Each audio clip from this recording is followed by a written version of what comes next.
Donc il y a encore une mise à l'épreuve dans l'au-delà.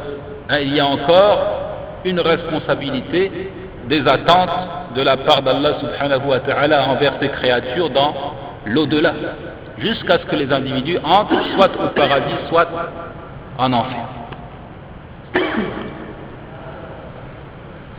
إن أعمال القلب أفرد على العبد من أعمال الجوارح وعبودية القلب أعظم من عبودية الجوارح وأكثر وأدوم فهي واجبة في كل وقت.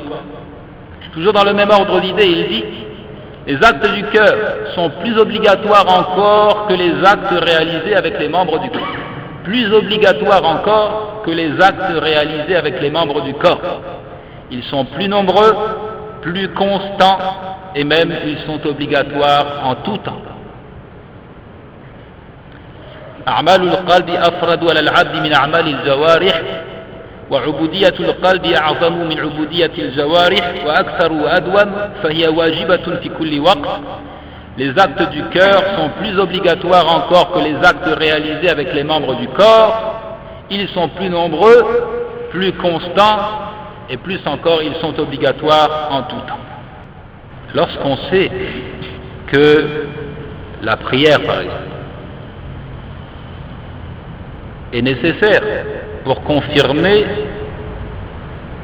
la foi et l'islam d'un individu, selon l'avis le plus convaincant,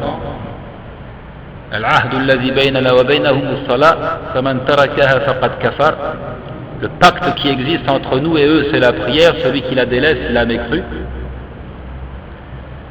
Omar ibn al-Khattab disait: La hazza fil islam liman la salata lahu. Il n'y a pas d'islam, ou bien il n'y a aucune part dans la religion de l'islam pour celui qui n'a pas de prière. Lorsqu'on sait cela, ça doit nous amener à réfléchir lorsqu'il dit ici afradu ala al-abdi min a'mal al-jawari, que les actes du cœur sont plus obligatoires encore que les actes réalisés avec les membres du corps. قال وقد غفل الكثير من المسلمين عن فقه هذه العبادات وتحقيقها وكان لاشتغالهم بالرسوم والمظاهر وتأثرهم بالنزعة والإرجائية الكلامية أبلغ الأثر في إهمال أعمال القلوب وعبوديتها. فما أكثر من استعبد قلبه لغير الله تعالى ومن استعبد قلبه لغير الله تعالى من الشهوات والملذات.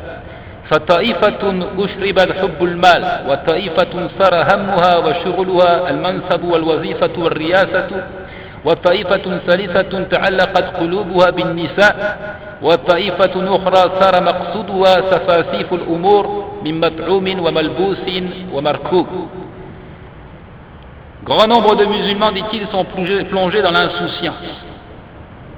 Ils ignorent les réalités de ces adorations cachées et ils se voient dans l'incapacité de les réaliser. Ils sont préoccupés et trompés par les apparences. Ils sont préoccupés et trompés par les apparences. Cette civilisation occidentale qui exerce son influence sur le monde entier, nous le savons, c'est celle de l'image. Le matérialisme aigu qui caractérise notre temps a poussé les gens à ne pas voir au-delà des apparences. Le matérialisme aigu qui caractérise notre temps a poussé les gens à ne pas voir au-delà des apparences. Ils sont influencés, dit-il, par la pensée cartésienne, visant à n'ajouter foi qu'à ce qu'ils voient. Moi je crois que ce que je vois, qu'à ce qui est visible, palpable. Et ça s'oppose fondamentalement à la foi. Ça s'oppose catégoriquement au principe de foi. Hudan lil-muttaqin, alladhina yu'minuna bil-ghayb. Allah a débuté son livre en disant Alif Lam Mim, Zalika al-kitabu la rayba fi. Alif Lam Mim, ceci, ou bien voici le livre au sujet duquel il n'y a aucun doute, un guide pour les pieux, ceux qui croient en l'invisible. Le musulman, il est avant tout caractérisé par sa foi en l'invisible, en ce qu'on ne voit pas justement. Ils sont influencés par la pensée dialectique, al-kalamiyya, visant à négliger l'action Et si à l'origine on entendait par là la mésestime de l'acte apparent, de ce qui est réalisé avec les membres du corps, alors l'affaire est plus grave encore, ainsi il s'agit de délaisser ou de négliger l'acte caché. Lorsqu'on parlait de irja dans les premiers temps, lorsque cette hérésie est apparue, on voulait dire par là une mésestime de l'acte apparent. Mais le constat est que les gens ont fini par mésestimer jusqu'à les actes cachés, et là c'est plus grave encore.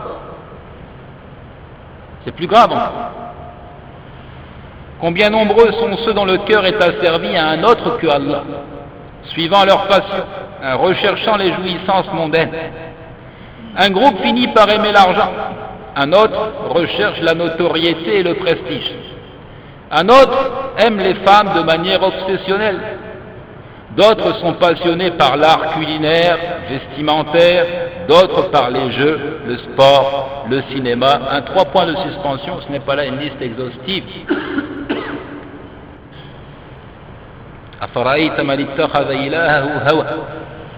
Allah nous a mis en garde contre cela. Il a dit: as-tu vu celui qui a fait de sa passion sa divinité? As-tu vu celui qui a fait de sa passion sa divinité? Donc un premier point ici, à savoir que les musulmans ne prêtent plus attention à ces actes qu'ils sont censés réaliser avec le cœur, ou encore à ces sentiments qu'ils sont censés entretenir et développer dans leur cœur. Et ils sont devenus esclaves des apparences. Et ça ne convient pas aux croyants. Et c'est même contraire au principe de la foi qui consiste à ajouter foi à des choses cachées. C'est compris? Et ça se manifeste à travers l'attitude des musulmans. Et je vais vous donner un exemple qui méritera, Inch'Allah, réflexion. Le fait que les musulmans s'emploient certes à construire des mosquées, et parfois même de très belles mosquées, alors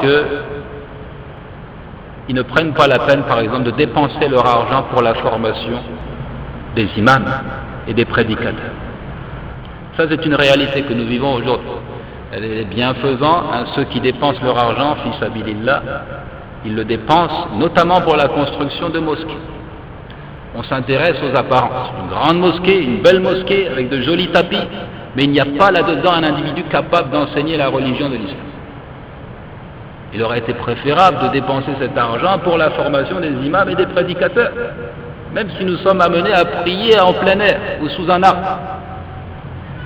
Parce que les gens s'intéressent encore une fois aux apparences. فعبد المال قد صار الدرهم والدينار إلهه فهمه ومقصوده المال فلا يصبح ولا يمسي إلا وهمه المال فمن أجله قال يوالي ويعادي ويحب ويبغض فإن أعطي رضي وإن منع سخط. Celui qui est esclave de l'argent n'a plus d'autre préoccupation que son acquisition. Son seul objectif, sa seule ambition est d'entrer en possession de l'argent matin et soir, nuit et jour. Toute sa pensée est dirigée vers cet objectif. C'est sur cette base qu'il prend certains individus pour amis, alors qu'il déclare d'autres comme étant ses ennemis.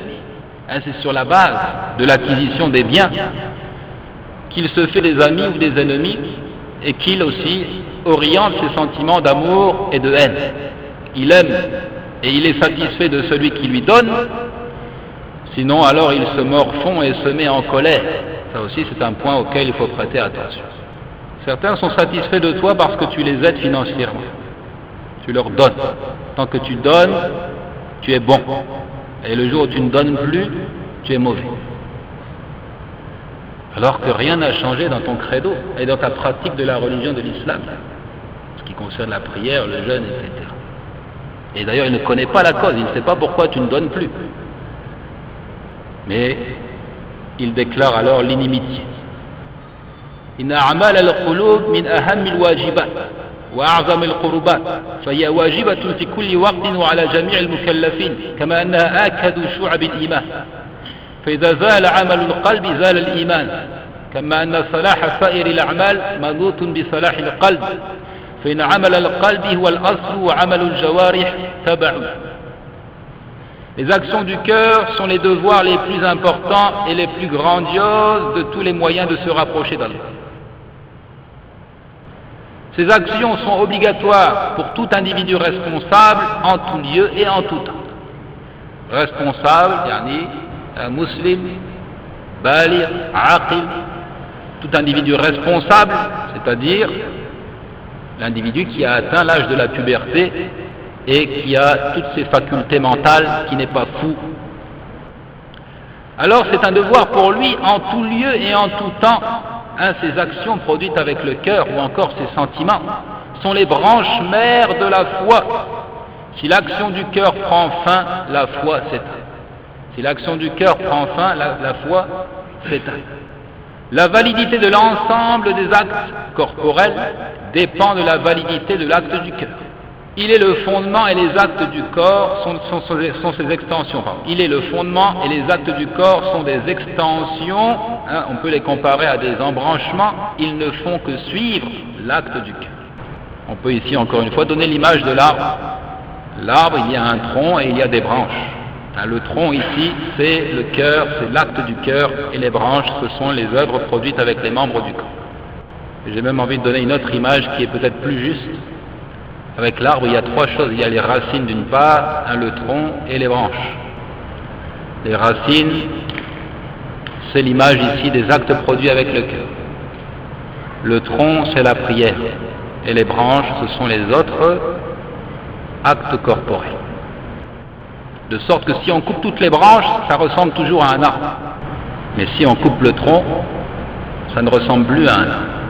Écoutons ensemble le témoignage d'éminents érudits quant à la place capitale occupée par le cœur. يقول العز بن عبد السلام رحمه الله: مبدأ التكاليف كلها ومصدرها القلب، وصلاح الأجساد موقوف على صلاح القلوب، وفساد الأجساد موقوف على فساد القلوب. ولذلك قال النبي صلى الله عليه وسلم: ألا وإن في الجسد مضغة إذا صلح صلح الجسد كله وإذا فسدت فسد الجسد كله ألا وهي القلب. أي إذا صلحت بالمعارف ومحاسن الأحوال والأعمال صلح الجسد كله بالطاعة والإذعان، وإذا فسدت بالجهالات ومساويه الأحوال والأعمال فسد الجسد كله بالفسوق والعصيان. كلامه في قواعد الأحكام. Al-Izz ibn Abd Salam, qu'Allah lui soit clément, disait: au départ de tous les actes dont la réalisation est confiée aux hommes, il y a le cœur. Il en est la source et l'origine. La salubrité des corps dépend de la salubrité des cœurs. La corruption des corps dépend de la corruption des cœurs.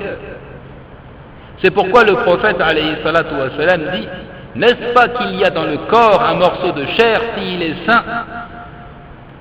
C'est tout le corps qui est rénové, et s'il est insalubre, alors c'est tout le corps qui est corrompu.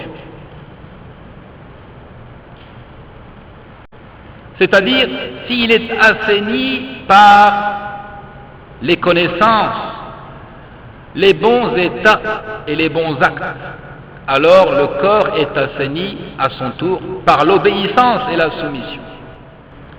C'est-à-dire que ces sentiments ou encore actes du cœur, ils ont des effets et des répercussions sur les membres du corps. Il faut bien le comprendre. Il y a une relation étroite entre les deux. Il y a même interdépendance. Les uns ne vont pas sans les autres.